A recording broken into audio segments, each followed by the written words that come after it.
Greetings everyone, welcome to Brony Debates Live. I hope you're all doing well out there. We were having a nice, slightly earlier than usual Saturday evening, because we've got a busy night tonight. We've got to talk about this and jump on the bandwagon a little bit. Hopefully we'll get a few extra clicks for the current hot topic. We support the current thing here on Brony Debates Live. And then Important thing. Yeah, and then we've got to go do some gaming on my channel, and then we got to go do some more gaming on Princess Petals' channel. So it's going to be a busy night tonight. Speaking of Princess Petals, how you doing tonight, my love? I'm doing pretty good, and I have a lot of important things that I think we need to discuss fully. But I'll let you go forth, but I think I'd like to lay out exactly all the points I'd like to cover first, if you don't mind, after you're done introducing Calbeck. Yeah. So,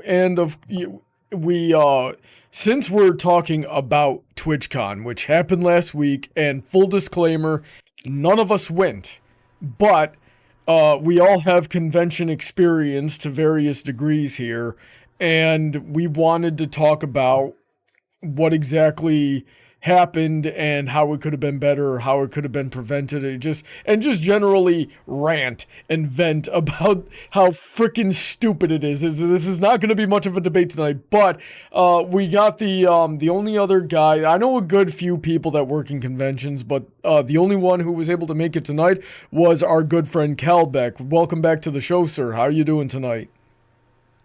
Hello. I'm doing good. How's you? We're doing all right. I'm having a little bit of a sleepy day. I didn't sleep enough last night, but that's neither here nor there. So, real quick, Calbeck, tell us about your convention experience, and we'll go around the table here and talk about that while I sip on this Mountain Dew.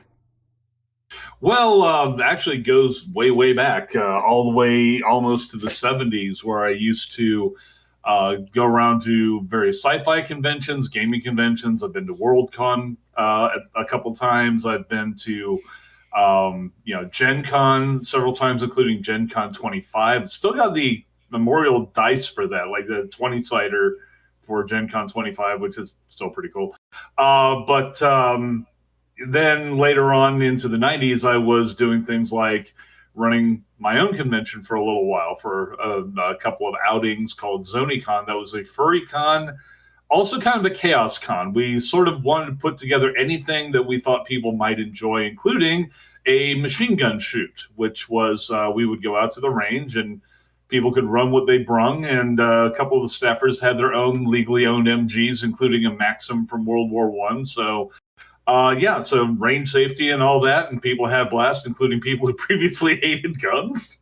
So, Furry convention, good lord, you're behind Rainforest, aren't you? That was your fault, wasn't it? No affiliation whatsoever. In fact, most of the people who are involved with those conventions hate my guts openly and publicly. So, I'm on the outs with them, and I certainly never wanted to be on the ins with them in the first place. Yeah. Anyways, so I've seen what it's like running a convention, and I believe I've said many times herding cats would be easier, but go on. So we just wanted to get your perspective on running conventions, and we're gonna talk about everything we know that went wrong at TwitchCon this year, which, from what I've understood, TwitchCon has always had their problems with security, with management, with their outright hatred of VTubers, which I am now obligated to take personally these days. But this year was just one of the worst, one of the biggest, and I mean, shoot, anybody who tuned into the show last week heard me get really heated about that type of thing, and because we just randomly went on Twitter on live stream and saw that they were talking about it and saw what had happened like shortly after it happened, and I was like, you freaking cowards, and I went on this whole rant about Bushido, essentially.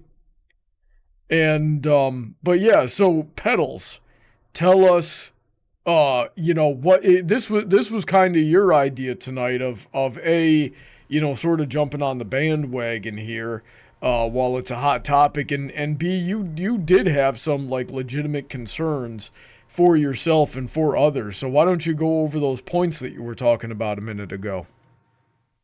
Thank you very much. If you guys were listening in last week or just know me in general, this is mainly about what happened with Emaru at TwitchCon. For those of you who don't know, who are in the dark, which I find that hard to believe at this point if you've been on the internet at all since it was trending very highly, Emaru was doing a meet and greet at TwitchCon with a fan when some man walked straight up and assaulted her, grabbed her by her shoulders, and was trying to kiss her in front of everyone. Her bodyguard had to chase the man off. It was despicable, disgusting, something that shouldn't happen. And all this, like the fact that it was able to happen to begin with is one thing, and the response afterward was completely abysmal and offensive. This is very concerning to a person like me who relates a lot to Emaru. I too am a cosplayer and a girl gamer and a streamer, and I'm not nearly as popular as Emaru. And Emaru's address to the situation, which I have listened to, it's over 40 minutes, but I think it's worth a listen if you guys just want to sit there for a bit, maybe fiddle with something in your hands while she's talking. She talks like with stuff about how, like, dude, this is me, a high-earning streamer, and this was able to happen to me. How often does this kind of thing happen to like smaller streamers who don't have like the security that I do? They don't have people looking out for them like I do. And it doesn't get publicized like I do, because she kept saying over and over throughout her video how she was so thankful that somebody recorded it, because then it would just be like word of mouth. No one really would have taken it seriously. No one would have the proof that it happened, but it happened. There are also some minor things that happened, like, say, with the VTubers, like TwitchCon's shitty to their VTubers. And Iron Mouse was talking about how a whole bunch of her friends' stuff that had been labeled, put in boxes at a booth, TwitchCon staff just straight up threw out, or at least that's what they said. People in the chat were saying, like, hey, I feel like they might have stolen that stuff, because that's something that some corporations have done with creators, like gifts they get from fans, they just take it. Like Crunchyroll did that not long ago, so there's that. But yes, I really want to talk about this because TwitchCon is such a huge convention that I am just freaking gobsmacked that someone would be able to just walk up to a streamer and assault them with like nobody in between being like, hey, wait, you're not supposed to be here, or hey, get back in line, or be like, hey, who are you?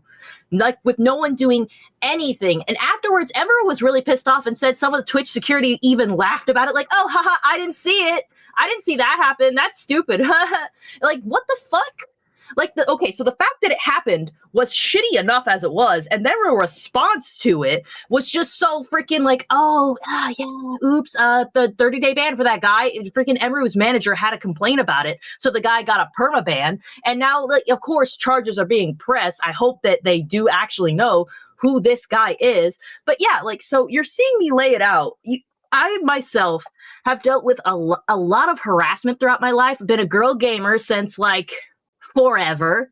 Been in the Xbox pregame lobby since middle school, so I've had to deal with a lot of shit. A lot of dick pics, a lot of harassment, a lot of freaking dudes just having this parasocial relationship with me. It's been on more than one occasion at conventions where I've received a lot of unwanted attention and a lot of unwanted advances and had to deal with it. Like, I'm lucky I haven't had to deal with a guy that was as large as the one that came for Emaru, because there probably would have been very little I could have done without it, about it. So I basically want to cover, like, especially I was just like nagging Brony all week. Do we have somebody from a con who has experience running a con, who has experience working at a con that we can talk to about this, to see, was it even, like, obviously not, but was it acceptable that this fumble happened? How did it happen? What are preventative measures? And what can smaller cons even do to prevent this from happening? Because smaller cons are what I go to. I don't usually go to the big cons because they're usually so expensive. I go to small cons like Mayor Fair or any of the Brony cons. Like, we don't think of those being like super small, but like, you know, on terms of fandom and stuff and TwitchCon, that stuff's pretty small in comparison. So that's what I wanted perspective on. The biggest convention I've ever been to, well, I mean, technically MegaCon in Orlando, right? But I wasn't really there as an attendee, or especially not a freaking guest. I was just helping one of my friends who was vending there for a little bit. So I only saw like one specific corner of MegaCon. That aside, second place would be BronyCon in 2019. You know, when 10,000 people were there. And then of course the one that the next biggest one would be Everfree Northwest. I've been there several times, but we're only talking about like, what did they peak at? Like 3,000, maybe 3,500. I forget. But so that's the level of convention that I've been to, and this sort of issue raises a question for me that I think would be good for Calbeck to answer. In your experience, Calbeck, what size of convention is the most likely to have security problems like this and harassment like this? Is it going to be bigger conventions where there's more moving parts, more money, more chances for people to slip in, more people, thus it just increasing the average that somebody might get assaulted? Or is it going to be, or just in general have some kind of problem? Is it going to be a smaller convention where they might not have the money or the manpower or the motivation to invest as much into good security or vetting or whatever it may be needed to prevent this type of thing? Or is it about even across the board? What do you think about all that? Well, when I was running ZonyCon, we were a small convention, very much on the opposite end of the spectrum from outfits like BronyCon. And when I say that, I'm talking like 100 attendees, generally. In fact, that's one of the things people liked most about it. It reminded of the early, cozier years of furry fandom where people would just get together and actually socialize instead of feeling like they had to run all over the place to attend this or this thing, that or the other. And we had panels and everything else, plenty of events, but we also very much worked towards ensuring that we were going for the social aspect. Like we actually had an ice cream social. Even with that small group, we brought the ice cream cakes and all that stuff. And anyways, when it comes to security, none of this would have happened even at ZonyCon. We only had 1 or 2 security people, but also our area, because we were small, was not difficult to patrol, and word also would get around very quickly if somebody was doing something stupid. So we would usually be right on that. I myself, as the chair, would usually investigate directly, because if somebody's fucking up my convention, I want to know exactly what happened and what the appropriate response is. I remember previous to one of our conventions, somebody threatening to show up in prohibited gear, stuff that actually would be illegal to wear in Arizona, and they're making clear they want to do it to screw with the convention. I said in no uncertain terms, you do that, and the sheriff's office will be talking to you, not me. So, we never really had any significant security issues. We did have one person who was dedicated security, ex-military Recondo. So he knew his business and also was quite good with a broomstick. So, we weren't screwing around. And none of the major conventions I've gone to either had a problem with security. They were always on top of it. Outfits like San Diego Comic-Con is absolutely huge.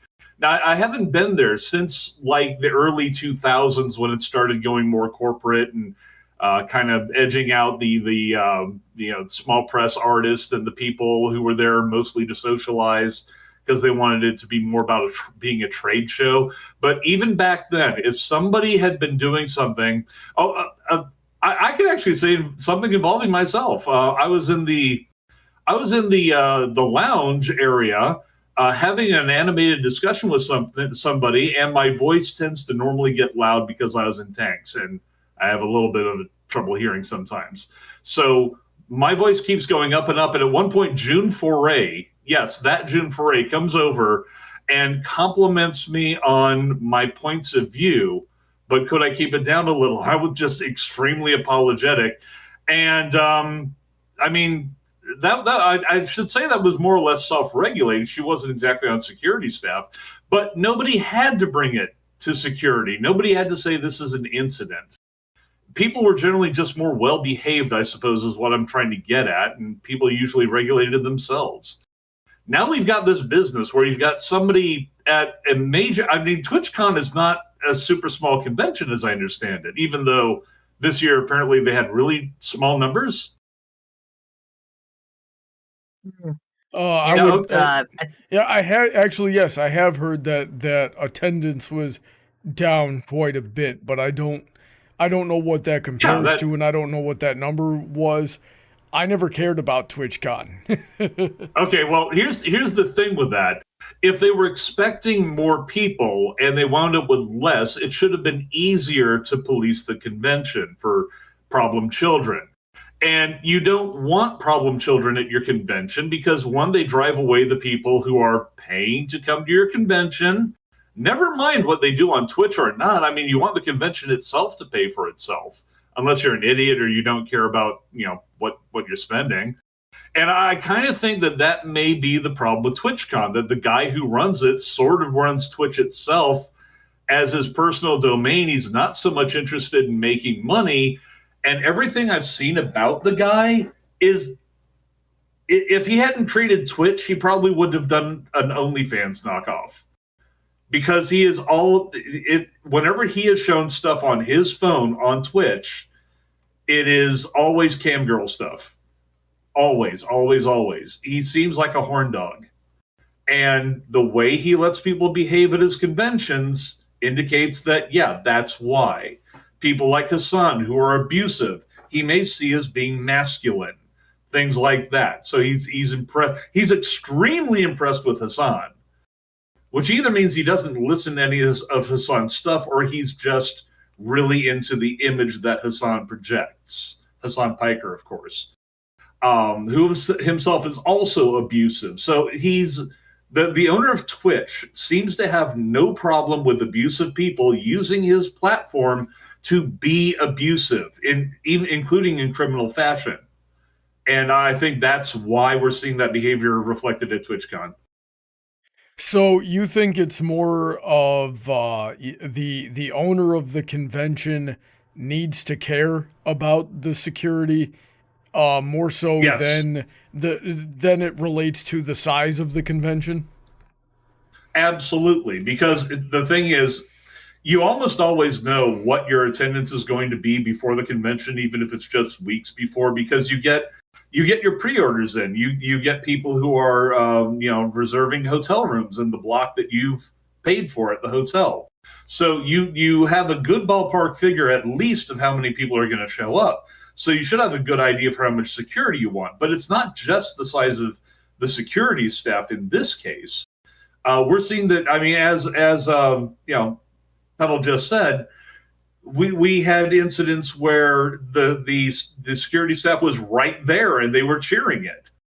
So it is not a lack of security. It is a lack of basic humanity. Yeah, that's got to be a vetting thing of just hiring people that are parasocial themselves. Like okay, so there's a few different ways they could have gone about this, and sometimes if a convention is bigger, they may hire professional security, which will cost money, and you've got to pay those guys. And then the venue themselves should also have their own security separate from the convention security themselves. And then of course there should also be a police presence on standby, someone with the actual authority to use higher levels of force if it's necessary. Now, just a quick side tangent here. One point that I was making last week is that you should not be in security and you should not be hiring security unless that security is fully permitted and ready to use whatever force is necessary to neutralize a threat right there in the moment. But that's beside the point. But yeah, TwitchCon either used volunteer security, in which case it's going to be Twitch fans signing up to be in the security, usually so they can get a free pass to the convention. So you're going to have more people that are more likely this type of person that doesn't care, this type of person that wants to have a parasocial relationship with any of the content creators, or if they did actually hire security, and you know they're going through the interview process, freaking Dan Clancy or whoever else is like Dan Clancy enough that Dan Clancy put them in charge, you know, is looking for more people like Dan Clancy that just don't freaking care.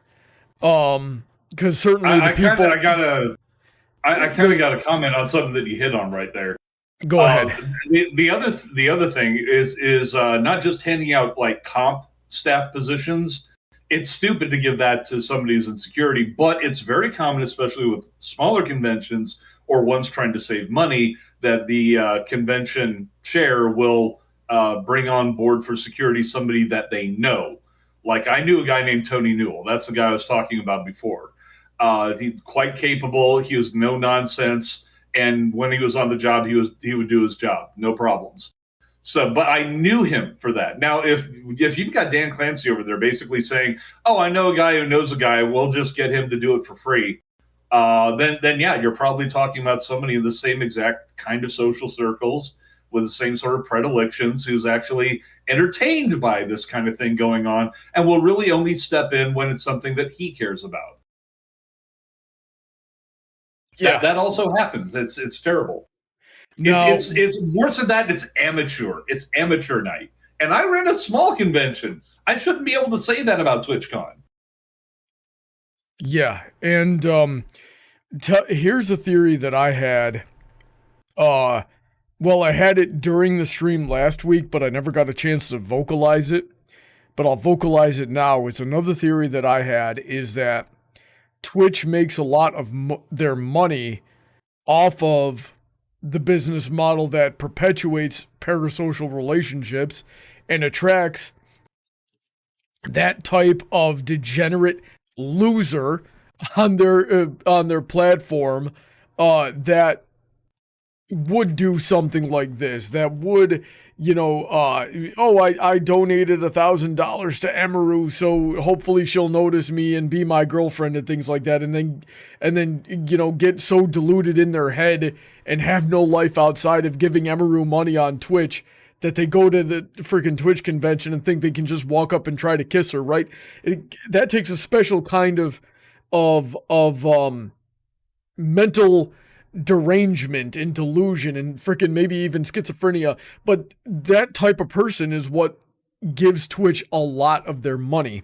And if you enforce security measures against that type of behavior and you punish that type of behavior, then you're gonna lose a big chunk of your clientele. So a theory that I had, and I wanted your thoughts on it, was that not only does Twitch not care about this type of thing, but in some sick way, they're actually incentivized to allow it. And or this type of thing is an acceptable risk to their business model. What do you think about that theory? I find that that's kind of burning the long term for the short term, because if in the long term the problem children who are giving you money now drive away more people who collectively give you more money, that is a long-term loss. Oh yeah. Well, it's absolutely retarded. I know it's retarded. I'm trying to ask the question of, do you think that's what happened? Because yeah, we all know it's really stupid, but I'm asking, do you think that's the case, regardless of how stupid it is? Well, the thing is, I don't have enough information to say that whether that's the case or not, but it's certainly a possibility. It's speculation, though. Honestly, even if we were not taking that into account, even if these people were paying nothing, I mean, regardless, it's an absolute moral failure. It's an absolute safety failure, and even in business terms, it's a dumb idea. That's why I was leading with that to begin with. So I don't think it's a good strategy to be pulling, even if that was the intent. It would just mean that he's really retarded. Indeed. We haven't heard from Petals in a little bit. Babe, what do you think about all this? I like that I'm just intaking all this information because I'm purely the person who's coming in here with concerns and questions. Like I said, I'll probably never be on the size that Emiru is, but I think growth is in my future, whatever minuscule it could be. And I want to know that I can go to cons and some people will have their shit together and I might be in a safe environment. Because so far, my method of these situations has been avoidance. When I'm confronted, it's diffusing the situation or saying, hey, I gotta go, or being in a group or having Brony like tied to my hip, because this kind of shit can happen all the time. Hell, sometimes it happens in Brony's presence. The minute he turns around, there's someone on me, and I'm just like, no, I got somebody with me. And usually, a lot of times, it's great that some guys will be like, well, I have a husband or a boyfriend, and he's right there, and they'll back off because they don't like the confrontation. But if you could lie about it, but yeah, because like at one con in particular, it was BabsCon. I'm gonna just name drop it. It was BabsCon. There was one guy, I wasn't there with Brony, but there was one guy who came up to me and liked my cosplay. He's like, wow, you look really good, and I really like your cosplay. And I kind of got the vibe. I saw what he was going at, and I was just like, oh, haha, thank you very much. And he goes like, so could I ask you? And I'm like, huh? What is it? And he goes, can I just have a kiss on my cheek? And I straight up, the audacity to ask was something. But I was just like, oh no, sorry, I have a boyfriend? So, and that got him to go off for a bit, but there were other parts of the con where he'd try to get close to me or hang around me, and my solution was run away, which is probably the wisest thing you can do because you don't want a confrontation, I don't want a chance nothing, and I don't want a scene. But sometimes it sucks. It's like, it shouldn't be on me to do that, right? It shouldn't. I shouldn't have to put up with that. I shouldn't have people coming up to me wanting me to get physical with them. It doesn't feel appropriate to ask. Like, it's the whole cosplay is not consent, man. Even if I have like cleavage or something going on, I was dressed as Chrysalis that day. Even if I have cleavage or something going on, or I'm dressed as a character who can be ludicrous, it's just that. And you shouldn't feel entitled to any sort of affection from me. It's not cool. I can address that immediately, and thank you. Yeah, that is scummy behavior on the part of somebody. The biggest problem is that a lot of that kind of interplay to somebody looking from outside is not obvious unless there is some kind of tension ratcheting up, and you actually see like people gesticulating or raising voices. Because if let's say if I was walking security and I'm going past you, I just see a couple of people who seem to be having an awkward conversation. Well, that's fans. If I see somebody then move up to somebody else and like put hands on them and the other person is pushing them away, I will wheel turn and say, excuse me, is there something going on here that may need intervention? So if you never do pipe up or never do make even the slightest scene, then it's just not going to be noticed, unfortunately. The only other thing that you can do is endure it, and then after the fact, go and report the incident to somebody, because otherwise we will not know. So I'm gonna invoke something here that's gonna seem off topic at first, but like, do you know the quintessential rule in the UFC or any combat sport, Petals? What's the first rule? I don't, but can I say it? Yeah. Can I just say, when you said, do you know, and you had a pause, I somewhat hoped you were going to say, the Muffin Man. And I'm like, the Muffin Man? Yeah, that right before any full contact sport, they say protect yourself at all times. And that is like the ultimate rule of life there. Because yeah, you shouldn't have to. Everybody out there should be minding their own business, minding their own space, making sure they have consent before and not making moves on somebody that they don't know. And but unfortunately, the world can be an evil place. So it kind of is the individual's responsibility, and it's really the only times that you let your guard down that something can happen, because you can't get punched when your guard is up. You're gonna block it, but it's only when your guard is down that you might get hit. Not as somebody who's been doing martial arts for 25 years, the 99.9% of self-defense is situational awareness, avoidance, and traveling groups. That's it. And then and then of course we spend 25 years preparing for that one time that it's that 0.01% where we actually need to fight. You know, in short, the man who sleeps with his machete is a fool every night except one. A better way of putting it maybe might be that when you're aware of what's going on around you, it's easier to step around the problem before you walk into it. Yeah, and you can usually tell when there's something off about somebody or off about a situation and avoid that situation. You know, so it's what are you saying, Calbeck? I do want to say that she was talking about this guy like following around and consistently trying to do this. I mean, a pattern of behavior, if somebody at the convention had been watching that and noticing it over time, they might have stepped in on their own. But yeah, if a pattern like that is emerging and that person is not taking no for an answer, you really do need to just find, it's not even convention security, just tell convention staff and say, hey, by the way, I know the optics sound bad, and there's a lot of people who feel like they don't want to be the meanie, but that's the problem. Somebody's already being the meanie. And that is, it's like, because also, like I said, having dealt with what I have growing up and being a gamer girl, like, it hadn't even crossed my mind to tell staff because it just kind of felt like, well, this is what you put up with being a woman in a space where there's a lot of needy men. But no, I shouldn't have put up with it. Like, I did my diligence and was around people for the rest of the con. I made sure I wasn't followed when I went to my room. And, friends were aware of it at the time, so they knew to stay around me. But I didn't even think to make a formal report about it because it's just so common and we deal with it so much. But it really needs to be a bigger thing of saying, hey, this person has made me uncomfortable. And like, it was this, because I guess we're afraid of sounding like we're being hysterical or overreacting. Because honestly, I still feel that way. Like, if I had told someone, would they have taken it seriously? Would they have said I was overreacting? What would have occurred? Would it have just been more embarrassing and not worth it? You know, I hate that kind of the kind of stigma just kind of get built around it. You know what I'm saying?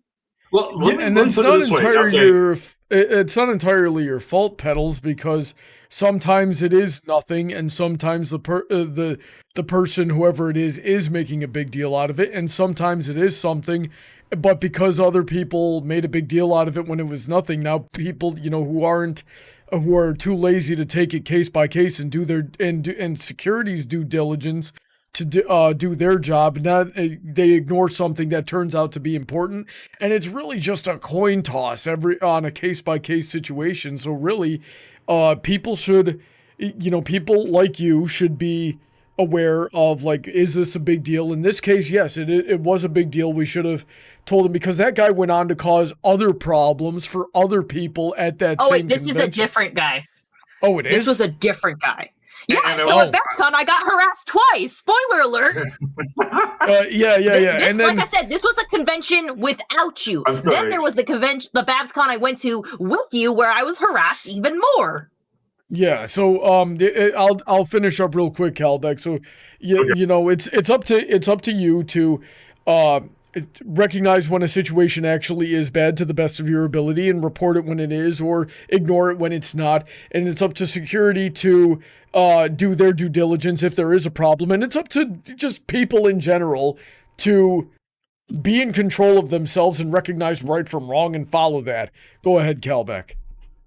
I was just going to say, in a more concrete term directly, when something like that is reported, at least me at a convention, and I don't know of any other conventions that consider a report like that to be, quote, formal. That's the thing. If the concern is that you're worried that there's going to be something formal or paperwork or some kind of bureaucracy involved, there isn't. It's just literally, we need to know what's going on so that we can do something about it. Consider it an informal. It's just like, hey, I don't want to make a scene or anything, but this guy's been doing this, and this, and could you just keep an eye on him, if nothing else? And yeah, 9 times out of 10, people will do that. It's not dismissed out of hand, especially not when it's brought in a very calm and just like, hey, matter of fact sort of way. because again, we want more people to attend our conventions. We don't want people to be driven away or to, keep one guy and lose 10. No. So what do you do when you let Brony Buck into your convention, because he's a pillar of the Brony community and very wholesome, and then all of a sudden you've got King Sombra walking down the hallway in 100 pounds of bulletproof plate steel throwing soap bars at people's head? Knock off throwing the soap bar. Otherwise, keep it going. Yeah, that was something that happened at BabsCon. I got a little too in character. I actually didn't even mean to throw the soap bar. I just kind of meant to do it like motion, like I was gonna throw the soap bar, but then I accidentally threw the soap bar, and those guys happen. Yeah, those guys were really upset, and I understand. And dude, long story short, I almost got kicked out of BabsCon for throwing because King Sombra threw a soap bar at somebody's head. Maybe that's why they couldn't put attention to my harassers. They were too busy trying to freaking rein in Sombra. There you go. So we have to battle Sombra to get to the princess. Oh no, wait, the princess is with Sombra. Frick, what do we do? That's like you fight your way through all 9 levels of Mario, and then you finally find Peach, and she's like, "Nah, I'm hanging out. I'm gonna hook up with Bowser instead." I do prefer that ship. It's a lot more dangerous. Ultimately, though, it comes down to the professionalism of the people running the convention. I was always a no-nonsense guy, and most of the conventions I knew were run by people who knew what they were doing and cared about their audience. When you have somebody who's just there and they're first and foremost concerned about how the influencers are treated, then they stop caring about how influencers behave. And you may remember this is not the first kind of convention where this sort of thing has happened. We're trying to remember. There was some gaming conventions years ago where people like journalists or well-connected developers were getting away with all kinds of crap. Because we don't want to drive them away. They're the ones who bring in everybody else. It's like, have you considered that they actually are driving other people away? Also, some of this stuff is literally criminal. So no. If you lose that person and you feel like you can't run a convention without them, and they're doing criminal crap or harming people, maybe you should not be running a convention. Yeah, but that would require the self-awareness of somebody like Dan Clancy to recognize that they're doing a bad job and step down, which these people do not have the capacity. They're going to have to get it beaten into them. Probably, or it's going to take jail time at the least. And I think that may be where Clancy is actually heading. We're into territory where we're looking at aiding and abetting or criminal negligence. Yeah, and because the guy that assaulted Emiru definitely has at least a couple of charges coming his way if they find him and press charges, and I'm sure we're gonna have issues of like jurisdiction. I don't know the details. I don't know where this guy is. We definitely know who he is, but I don't know where he is as opposed to where Emiru is, but I'll bet you it's across state lines, and how are you gonna, so it may be difficult to press charges that way, but there's that. But then usually that doesn't matter. It matters if it's international. Yeah, but then Emiru, of course, I believe, and I've seen other lawyers talk about it, that Emiru definitely has the grounds to sue Twitch for negligence if she could, and that could very well qualify as criminal negligence on their part. And we've also, we've got a lot of other instances of Twitch being guilty of criminal negligence and what's the word for it? Because like we've talked about Hassan Piker a little bit, and we've also seen like just in general, and the term lately has been Hassan Piker and his orbiters, and those people all saying like just really heinous things and explicitly calling for violence, which is a federal crime, never mind against Twitch's terms of service there.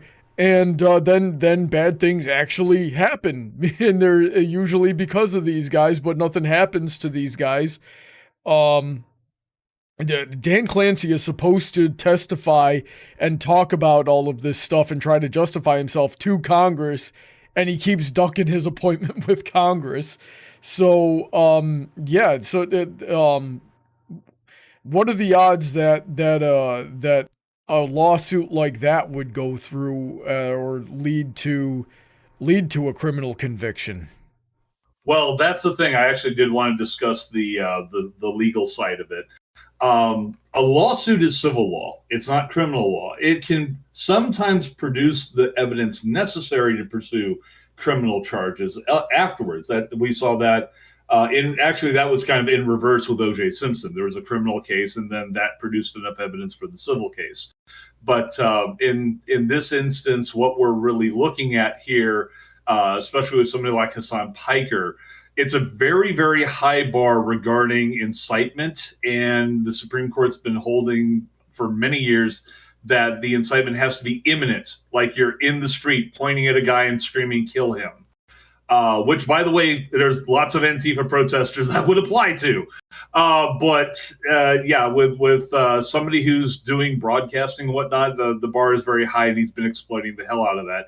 That said, various of other things that he's been doing, such as shocking his dog and so on and so forth, and essentially engaging in animal abuse, and this is becoming more and more solid of a record, that could result in charges because he's in New York, where that stuff actually has a very low bar for authorities to go after him. So it would be sad if after supporting international terrorism, by the way, that's the other thing he could be nailed for federally, would be material and moral support for international terrorism. There was something else that you were covering that we've gone on for so long now, I actually forgot what the point that I was going to make was.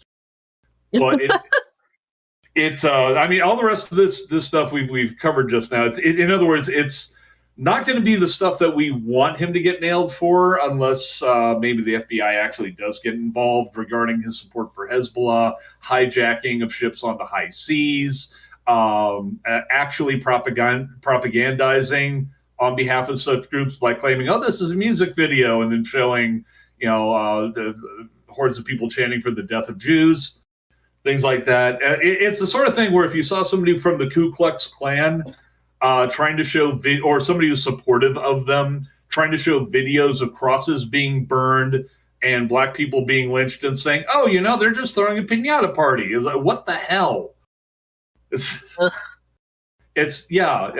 Somebody like that couldn't go to jail for those comments, but for material support or propagandizing, they probably could. Anyways, kind of getting back to all this, I think the main thing is going to be SA did occur on video. It's captured. We saw others. I was going to say we saw the assault by Wings on his wife, where he literally dragged her in front of the camera and shoved her down. She's screaming and begging the whole time. I am half convinced, actually, that was them collaborating on an act, because the whole thing was very clearly intended to be very, very public. It almost looks like it's manufactured drama. And I'm not saying that it absolutely was, but I'd say half and half chance. It sounds like the kind of thing Wings might actually do just to get back into the public eye. And it could even be he didn't tell his wife, but that would be the intent of it. So does that get into actual assault? Well, if they weren't together on it, then yes, it would be. And that would be another example of Twitch just going like, he's an influencer, we don't care. That's crazy, because we definitely shouldn't be promoting that type of thing. I noticed that Boogie was behind them. It's like Boogie was one of the people talking into the camera, and Wings and him are kind of related in their various dramas going on. I think it was also, it may have been related to, I'm trying to remember, they have a specific, like the Lolcow podcast or something like that. So yeah, that might have been all staged. But if it wasn't, it's just another example of TwitchCon, failing. with characters like that, I could go either way. I know enough about them to know that they could go either way on whether or not that was staged or genuine. Let's talk about VTubers for just a second here, because I am now obligated to care about VTubers between being married to one and Yay! living in a house and having several friends that are very much fans of VTubers. So hang on just a second here. On the plus side, the freaking VTuber concert, like, I've been seeing VTuber concert footage on my feed. It looks so cool. I like it. So, that Iron Mouse stuff, freaking, yeah. Yeah, Twitch has always had this very blatant bias against VTubers. And we're also hearing about the, like, the VTubers themselves would have meetups and are forced to, dox themselves in order to get past security. So now security freaking cares about who gets past their line, when other people that were just claiming to be other streamers with no identification or with like badges and wristbands that don't even work just being let in, those guys get by just fine. We got all that on video, but then VTubers have to dox themselves in order to get to their own booth, or they're running these meetups and their meetups just get canceled out of nowhere because staff lies to them and says, "Oh, your meetup got canceled," when it didn't. Or then when the meetups do happen and the fans bring gifts and then TwitchCon staff steals the gifts, does that get included in the criminal negligence here? I don't know, but I think it indicates something else related to the essay that was going on.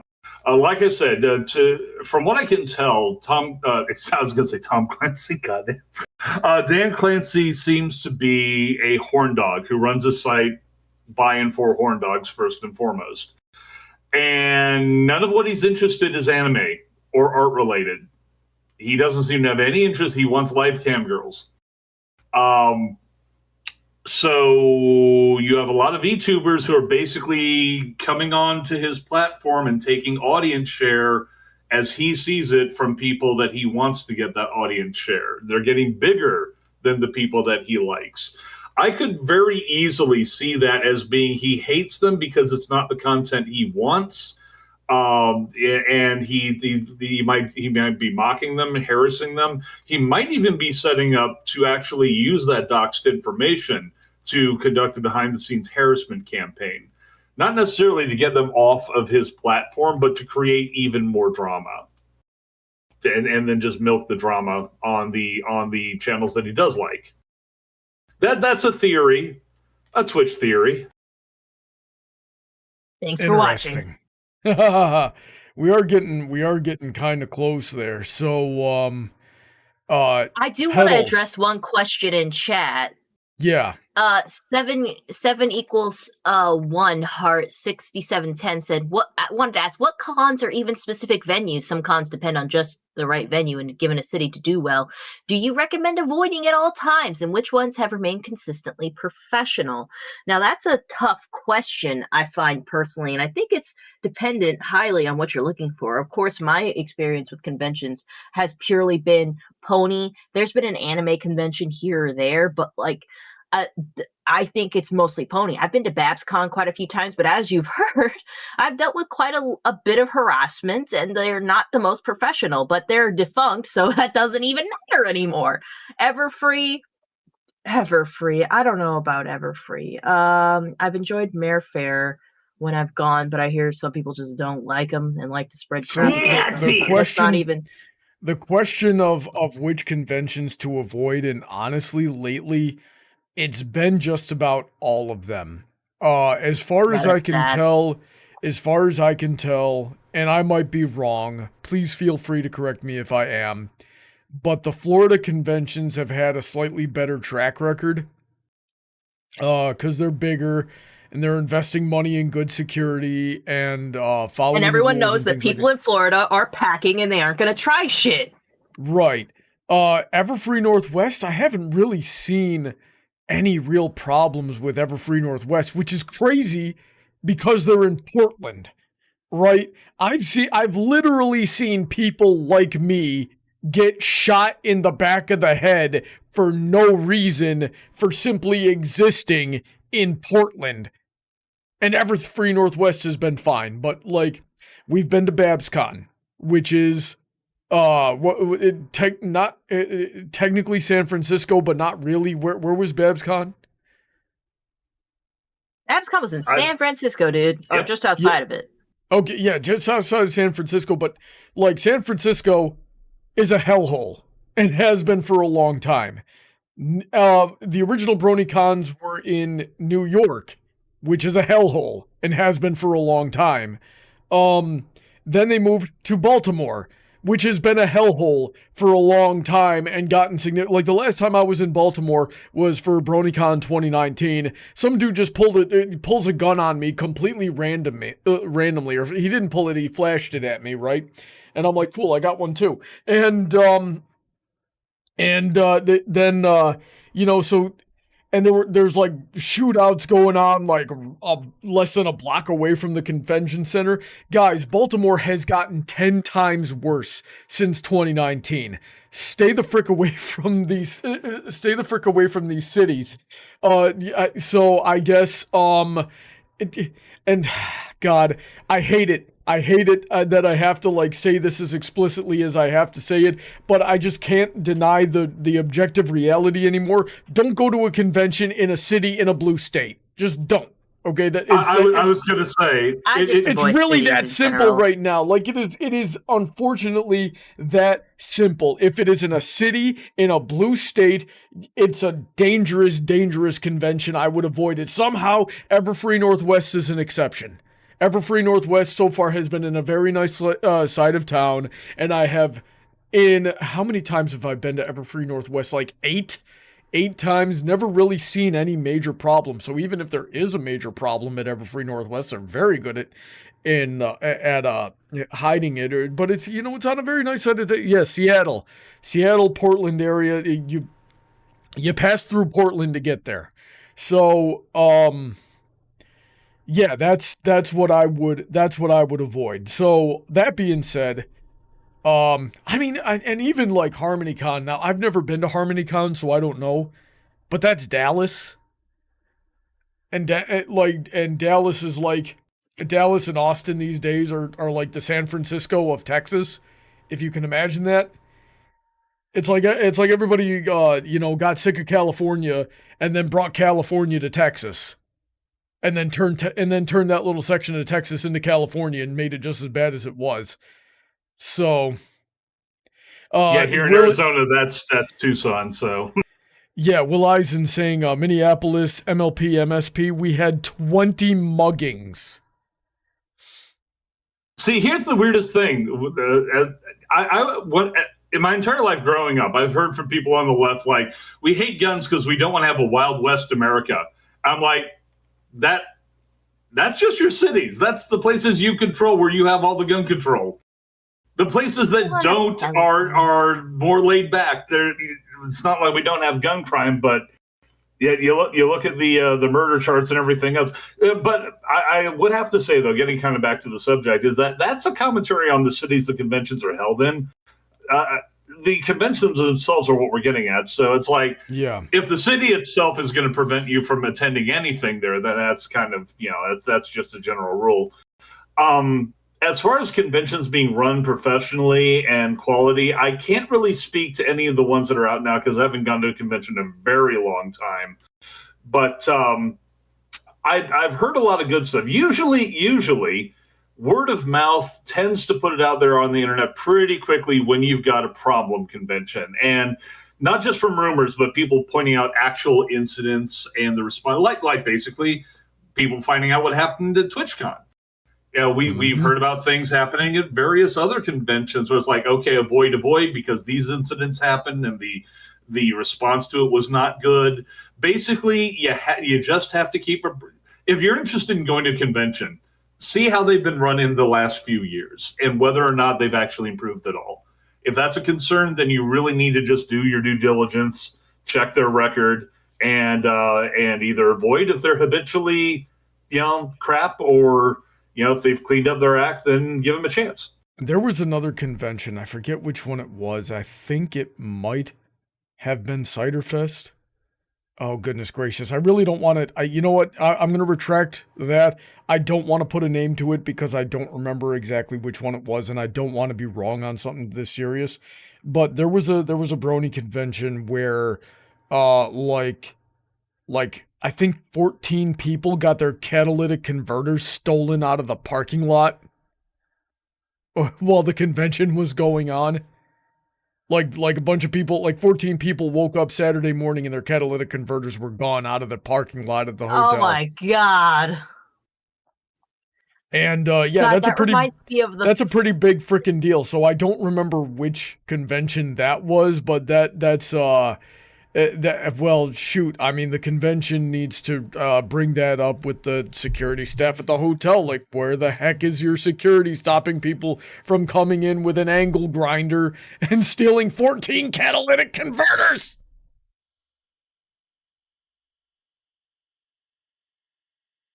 Can you guys hear about the guy who was found out to be like a big catalytic converter, like flipper guy? And the reason that like they've had him dead to rights with evidence, but like he wore a chain with a silver Cadillac converter on the chain. That sounds absolutely ridiculous. I heard it on the radio, so take it with a grain of salt. It was a while ago. Sometimes I listen to public radio. Anyways, gotta start wrapping up the stream, honey. We got another stream to do. Yeah, well, I purposefully set that one for the next gaming stream to 8:15, so we've got a little bit of time here. Petals, can you tell us any more about like other experiences that you have had with harassment and conventions and how it was handled? So you talked about one BabsCon, what else has happened to you at other conventions or other even BabsCons that you're willing to share? So there was that first BabsCon I was telling you about. You weren't with me with that one. You got confused with the other BabsCon where you were with me. So you and me were at this BabsCon, and this guy just kept, we kept running into him, and he made a lot of comments toward me, and I kind of just tried to ignore him. There was at one point he threw Aqua Teen Hunger fucking, I can't even say it. He threw a cartoon quote at me that was just like, "Tonight, you," and you were like, you're so lucky. I know that you're just like making a reference at her. Do not do that. And then we got stuck in an elevator with him, and he stared at me so fucking hard. Luckily, his mother was there. Was just like, "What the fuck are you doing? She's clearly here with somebody, you motherfucker." I knew kept that she fucking started, and I was just like, thank God. So that's another thing I dealt with, and unfortunately, he also bothered some friends of ours who were like, bigger Brony celebrities than us. He was bothering more than me. Like, yeah, he turned it, and I ranted about him. I ranted about him a bit last week, and I was trying not to get too specific or name names because I don't know what those people are comfortable like sharing. But yeah, I later found out that same guy tried to assault like other Brony creators, and it took like 3 of them to stop him, which, like I was saying last week, I thought was crazy. Same guy. And it's weird because I know this guy, listen, I would guess him to be 18, right, at the time, but he was very clearly severely autistic, right? And yeah, but it's an explanation, but not an excuse. Exactly. Yeah. Even as an autistic person, you can learn to not do that. But this guy was not. This guy was not. This guy was severely autistic, mentally handicapped. He probably had an IQ of 60, like somewhere between 60 and 70. But he's not that big. And when I heard that it took 3 dudes to stop this guy from going after our other friend, and 2 of those guys are Marines, and the other one was 6'3", that confounded me. That was like, okay, either the Marine Corps program is lacking, or there's something wrong with these 3 individuals that they could, or they were going easy on him, because I would have dropped the guy in a split second, and that would have just been the end of him. right? And yeah, and that's why, like, I was like, gosh, I don't know if I should make up a fuss about this, because, like, is he... Yeah, again, the thing is, it's not about making a fuss. It's just about letting security know, and that doesn't really require making a fuss. You don't have to, like, yell across the room saying, hey, or whatever. But it's like, if you have an incident like that, the guy goes away and you can find a staffer, or if there's one passing by or something, or just, excuse me, we're going to go ahead and take a bit of a walk here, and then, you can take Brony along with you and go find a staffer. And especially if the guy is still following you at that point, that's actually good, because the staffer can see what's going on for themselves. Yeah, lead them to us. I see Trent in the chat asking, are we talking about Chris Chan? No, this guy was not Chris Chan. I've seen Chris Chan. If Chris Chan had ever approached Petals in any particular way, Chris Chan would have died. So, dude's assaulted his mother. I don't want to think of what they would do to me. Yeah, and, well, you could take Chris Chan, Heather. Chris Chan versus King. I don't want to touch any bit of that. Circle.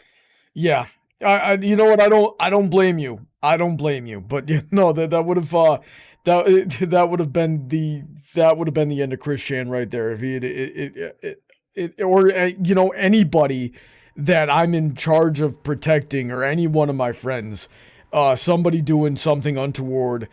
Anybody doing anything untoward to any one of my friends or family at a convention is a good way to just end up dead. I'm just going to say that explicitly right now so that everybody knows, so that if it ever does happen, nobody's surprised. Don't be stupid around me. I have absolutely zero tolerance and absolutely zero patience.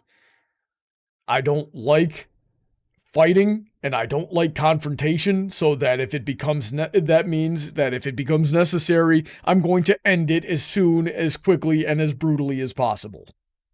Okay, coming from the professional convention standpoint here, no convention wants that to happen, especially if you're the one who throws first. But we all I can't speak for any others. Most will probably not take it well. If this had happened at ZoniCon, though, we'd be like, okay, was this a self-defense situation? Were you protecting somebody? Yes, because this guy has been hostile, aggravated, and basically doing everything short of throwing. It's like, okay, we will just have him taken out, and he's banned. Please don't do that again, kind of thing.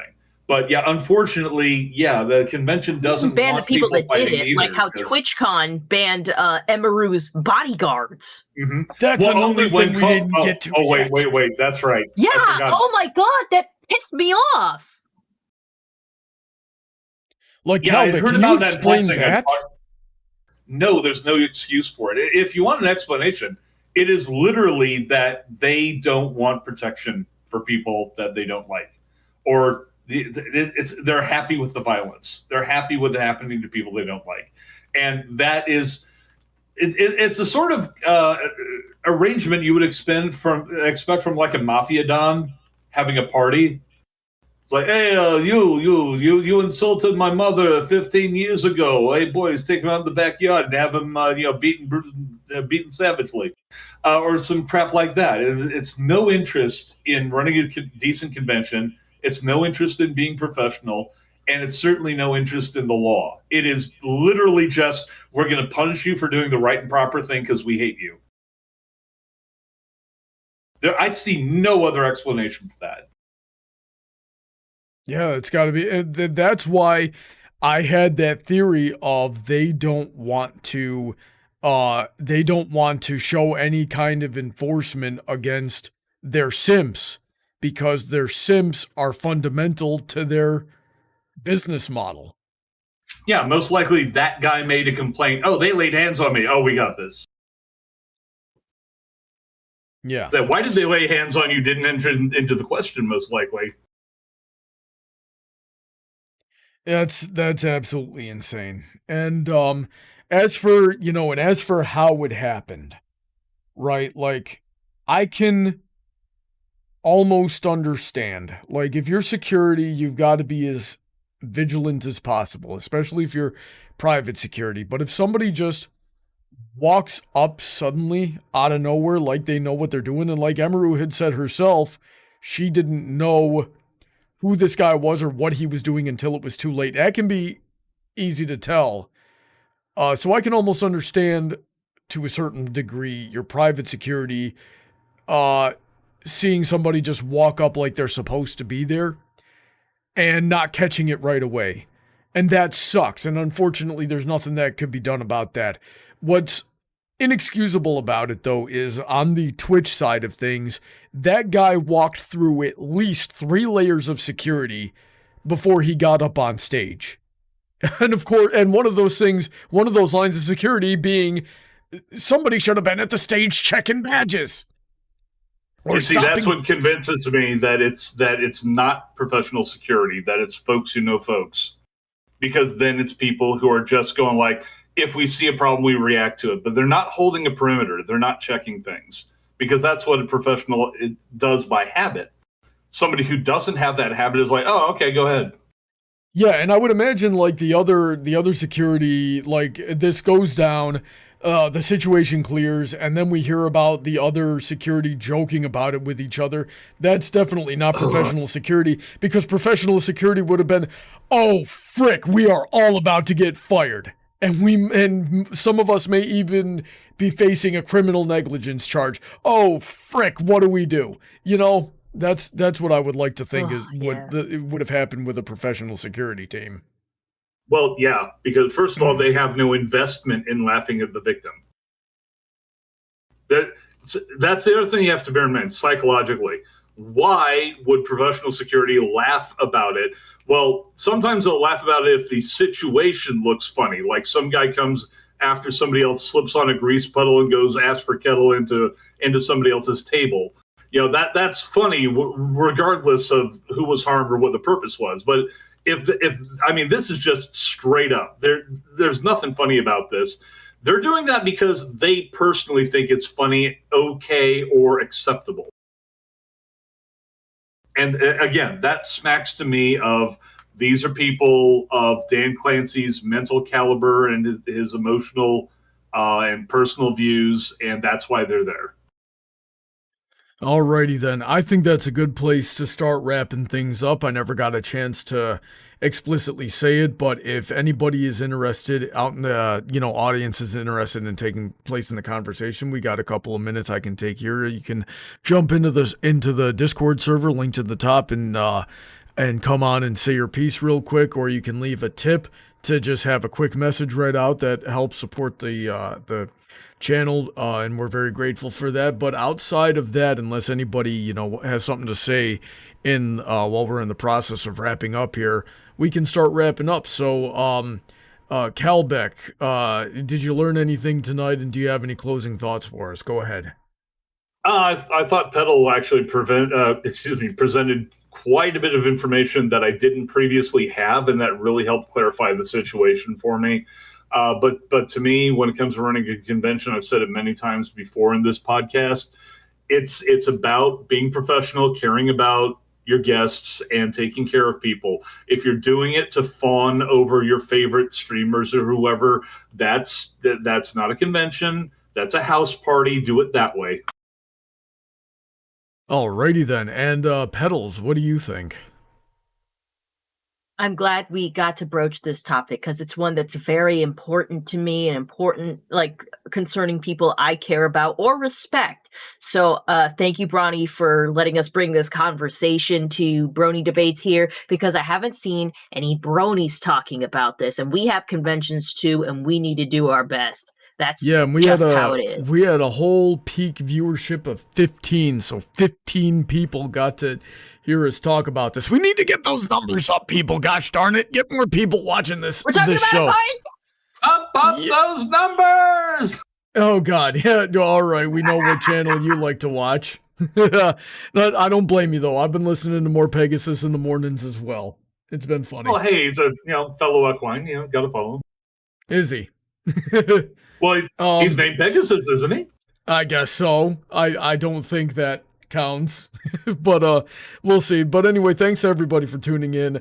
Go take a bathroom break, get some water, and then come right back because Petals and I are going to go play some, well, I'm going to sit here and pretend I know what I'm talking about while I watch Petals play some mainline story missions in Mass Effect, which I know I got More a lot of Mass importantly, Effect it's fans out there. People. Yeah. It's Vermeer, people. Vermeer. I don't know what that means, but I'm about to find out. You Tell about me- to find out. You about to fucking learn. You're gonna make such an awful decision in this game, and it's gonna change you for life. Not really, but yes. All right. I'm afraid. I'm in danger. Thanks for tuning in. Thanks for supporting the stream. Stay safe. God bless. We'll see you in a few minutes. Say goodnight, everybody.